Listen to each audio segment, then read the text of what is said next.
definitely still reigning supreme here in this competition. We have one more match left for you all this evening, so let's hear it for our combatants on the blue side. For Team Ice, representing the Commonwealth of Independent States, he raised his donger at IWCA. Will we see it again? It's Dimajke!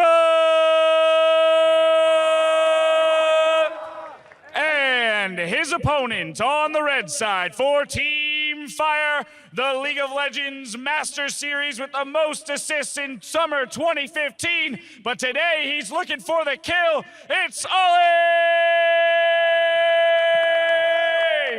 Now don't forget to feed the poros on your way to glory. Joke's on them, Dash. They didn't get those biscuits to feed him to. Very true. You can feed him wards. That's true. Just Is eat that this. count as cruelty? Probably. Yeah, I'm going to go with yes. To be fair, though, when poros explode, they explode into more poros, so then it's just kind of happiness all around. Basically mitosis at that point. It's like, boom! Cell division. Got it. Yeah, at the highest level. But either that or perfected clone. enough about the science of poros. We're going to talk a little bit about Dimajke versus Olleh here. Brand is off the table. Come on, Heimerdinger. Give me a Heimerdinger matchup. If I remember rightly, it was Dimajke's Heimerdinger into Carbon, and Carbon, I think, was playing Kennen, and Heimerdinger had the win, and it was basically all said and done, and then he basically just lost because he got stunned by a Kennen. It was a really underwhelming end. Yeah. But it was an exciting game. And they left Lucian up. It seems more likely. We might have yet another mirror, but Olleh, for whatever reason, decides Morgana is something to hover. No, don't go Morg. You don't have enough damage on the pool early to actually push it through. A lot of people were saying, why wouldn't you go Morg? A lot of damage, a lot of damage. Not in the early levels. You really have to get a good amount of AP to actually make that push. So you have to basically go flat AP from your runes and then just take as much damage as you can, and then you can push. Against Lucian, it actually doesn't matter, because he's going to be like, great, use your pool on your minions, goodbye half your damage. Well, the problem with trying to play the CS game is, it gives away the strategy, it limits your options, because the opponent knows you're not going to try and kill him. The one thing Morg will have, and looks like we will get a Morgana locked in here, is a lot of crowd control. So once you get past 6, you do have the damage. You do have the Dark Binding that is going to lock people down. True. I just wonder whether Dimajke is going to take too much control early on in this game, because I don't think Morgana can respond to the damage output that Lucian has. Not only that, but it's going to be so hard to nail him with those skill shots. We've been seeing it time and time again whenever Lucian's come out on Howling Abyss, that he dashes, he dips, he dives, he dodges away from just about everything. And unless it's just a point blank, it's going to be so hard for this Morgana to really trade effectively. Oh yeah, very difficult, as you mentioned. You will have the dash. It's more related to what Olleh wants to play anyway, so he's trying to stick to his guns. Yeah, I guess it's not a bad pick. I just think this matchup isn't a particularly great one, especially when you consider that to actually get on top of him with the ultimate post 6, it will be kind of tough. You have to kind of wait. Well, he might die in the middle of the channel too. I mean, his Black Shield's not going to be effective at all. Yeah, and you just kind of hope that Lucian dashes towards you, which is not going to happen all that often. Unless he's going to kill you. Unless he's right about to kill you. That's a good unless, to be honest. But it's going to be really, really hard. He might just hang on to that and just try to continually Tormented Soil farm. I would max that first. I'm guessing that's what's going to happen. But, this is going to be an interesting thought experiment. See how it pans out. It's also Cleanse for Dimajke. But Flash for Olleh. Olleh can flash in with the ultimate. Oh, Olleh. This is the danger of going. But if he wants to do that, why wouldn't he have just gone like Annie or something? Olleh throws up the Team Fire logo for you with just about 2 range out from your auto attacks. But this is our last 1 versus 1. Likes to live dangerously. First time we're seeing Morg here. Yeah. Corrupting Potion as well. It is an interesting start. Well, to be fair, I mean, if we anticipate what he's trying to do and just sustain the lane, continuously farm it out with the Tormented Soil, this makes sense. Yeah, I really want to watch this level 1 to see exactly level 1. As if this is Summoner's Rift. Well, we can get like the level 2, level 3 as well. But like, look at the damage that Dimajke is not taking from Tormented Soil at level 1.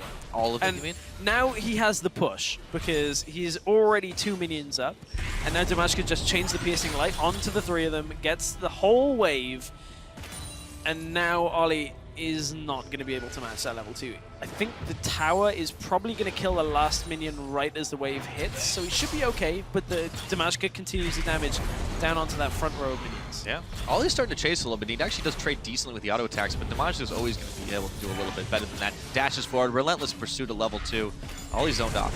Yeah, Olleh doesn't have Dark Binding available yet. That is the one thing that Dimajke now has to be aware of, is if he steps out from beside the minion wave, he is just going to get bound up, and then Olleh will be able to return some damage, but not if he throws it into the minions. That's going to waste a lot of mana if that keeps happening. Yep. Double tap, dashes over. He knows he's got the time to do it. However, the minion aggro is starting to get a little strong for Dimajke. Doesn't trade effectively there.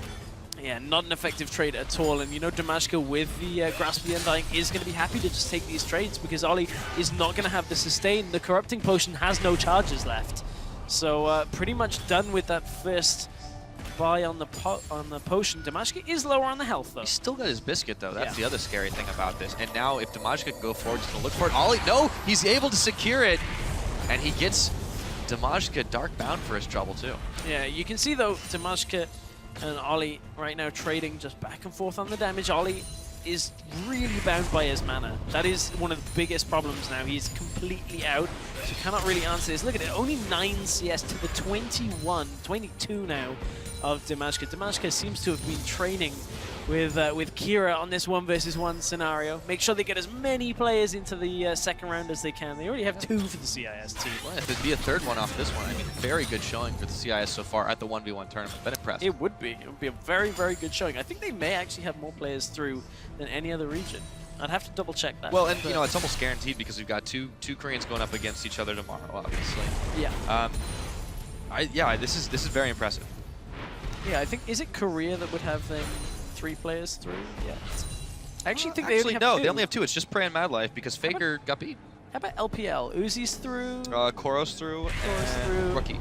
So Okay, so LPL do has have 3 on a technicality of Uzi getting the bye, but it's okay. Yes. It's fine. You know, it's you know, it's random. It's okay. yeah, it's all good. Hashtag definitely not random. So 28 CS to 18 now. Now we're seeing Olleh with a little bit of AP from that Doran's ring. And he's able to get a bit back because that was free farm right now. But Dimajke still has this massive CS lead. He bought himself another Doran's Blade because that wasn't enough swords. He got a long sword as well, still sitting on the biscuit. He's got the sustain. Once he hits 6, Olleh's got to watch out for a face full of culling. Yeah, as a reminder on this specific iteration of Howling Abyss is not the same as the ARAM map quite. You are limited to 2 Doran's items. Look at this trade from Dimajke. Yeah. Right around the back of the minion. Dodges everything. He keeps going. He wants to try and end this right now. Relentless Pursuit, the double tap, not enough damage. If he had the culling, he might have pulled it off. And really importantly, the reason Dimajke put himself in that position is he was forcing the flash from Olleh. He knows that Olleh cannot walk away because he'll just take too many autos, so he has to force him to walk a little bit and then flash as far as possible rather than just allowing him to walk backwards. So Dimajke now has both of his summoners still available, still has the cleanse and the exhaust, and the flash is now not available for Morgana. She cannot engage at 6 without Dimajke making a big, big mistake. Well, even a big mistake might not be the end for Dimajke here. He has got so much going for him and a whopping 18 CS differential. He takes the Dark Binding, doesn't even use the cleanse. That's how confident he is that he is completely safe. Yeah, he's got Biscuits, got Grasp of the Undying, has the double Dorans as well, so he knows he's fine. Health Relic, I believe, is due back up just underneath him in a couple of seconds. He's got calling. So at this point, Dimajke is trying to beat Olleh to his own, but forces Olleh to actually take that at full health. So all it's going to do is give him a little bit of mana back. Not really able to push into him, but again, he's on track to easily win this on CS, and Olleh just doesn't seem to have a game plan going here beyond trying to continuously farm this one out. Pulling comes out, Dimajke takes a lot of damage, the Soul Shackles are on, but he relentlessly retreats. Yeah, literally just one E gets him away from that. Doesn't have to use anything else, doesn't let it bind and then uses Cleanse to get out, just completely dodges his way away. Rejuvenation Bead has come out for Olleh as well. And that is not going to do a lot. These fights, or at least the trades from Dimajke, are too frequent that a Rejuvenation Bead is not doing enough. Realistically, it's giving him a little bit of health regen, but rather than reducing the amount of damage done, Olleh is just continuously taking damage again and again and again, and it just won't make up for that kind of harassment. Yeah, I mean, the farm is starting to get just almost too easy for Dimajke here. Wards down. He's not even going to try to finish farming this up. He's just going to buy even more time for the next waves to start arriving. All he's going to have to back just because he's half on his mana. Yeah, and you know, this is just Dimajke knowing what he has to do in this situation. Again, all he's got to do, play slightly defensively with the Null Magic Mantle, looking for the Hex Drinker, then just out farm. At this point, he's managed to manipulate the wave by keeping those creeps alive, that it's now continuing to push in towards him. He won't use any spells here, and is just going to farm the wave out. It is ever so slightly pushing still in towards Dimajke. Did, however, auto, so he has to kind of answer the Tormented Soil, otherwise it will push the wave back into Olleh's favor. More damage pushed on Olleh, who has to take his health relic once again, but huge CS lead continues here. Olleh just cannot get in to do much more than send out a singular spell, just using the Tormented Soil, and every time he gets any closer than that, Dimajke's gonna punish him. And it doesn't have enough AP to do a considerable amount more other than try and make the wave bounce. That's really all it's doing right now. That's gotta sting. It is such a huge CS lead here. And there's the Coleman. Oh, Olleh he gets takes so half many of it. shots. The minions keep on blocking. They get fired down even further. There we go. It's very close. If he had not get bound up there, he might have been able to take an even bigger bite out of his health bar. But Olleh is just running out of options fast. I mean, the CIS team really have put a lot of focus on this 1v1 tournament. Yeah, this You know, is their event, man. I mean, it brought them to the dance here at Full Start. And Dimajke certainly looks confident in this kind of matchup. Very confident, throws out the Team Ice banner again. He really has been using that quite a lot. But 26 CS, he's got that lead. He's never been in any real danger. The closest he's come when he dashed point blank into Olleh and he got a face full of Dark Binding, but really hasn't been too much of a problem for him. Olleh's got a little bit of a health advantage now. He's just going to try to force him off with a few autos, but they just don't do enough. Dark Binding is going to hit. No cleanse still. Olleh's going in. Exhaust is on. He's going to go ahead and cleanse the chains. Yeah, there's the double summoners. Will completely reduce what Olleh was trying to do there. But that was a good amount of damage. Oh! Binding Dimajke is so low, but Olleh can't go in. Oh, the Tormented Soil had already been used. Oh, that's so painful. That actually would have been it from Olleh. One misplay out of Dimajke. It's not enough to turn the matchup around, unfortunately, for Olleh, as now Dimajke was able to back and has picked up the Hex Drinker as well. No potions with it. I believe he's waiting. Actually goes Vamp Scepter. So we'll have that little bit extra damage and have the lifesteal coming from it. Olleh on the other side, still just under 20 CS down in this matchup. He has to somehow go all in, but he's gone the defensive route, picking up the Seeker's Arm Guard. Yeah. It's not going to help him. He needs to stack. It's not really going to come up. Yes, it means he'll take less damage, but Dimajke won't be looking for an all-in now.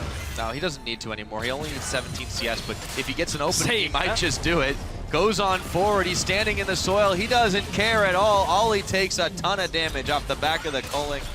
Minions keep on falling down. Dimajke knows he's got this one in the bag. It's all about cashing it in at the bank. However, one binding now that Cleanse is down means flash into the Morgana ultimate for the Soul Shackles and the Tormented Soil to follow up. So, if Olleh can manage to land a binding, there is still a chance. There is still one last hope for him. We're on 91 CS. Within the next wave and a half, he has to hit a Dark Binding and go all in. He's on a ward. Dimajke, ooh, playing it a little bit risky, but knew he had the E.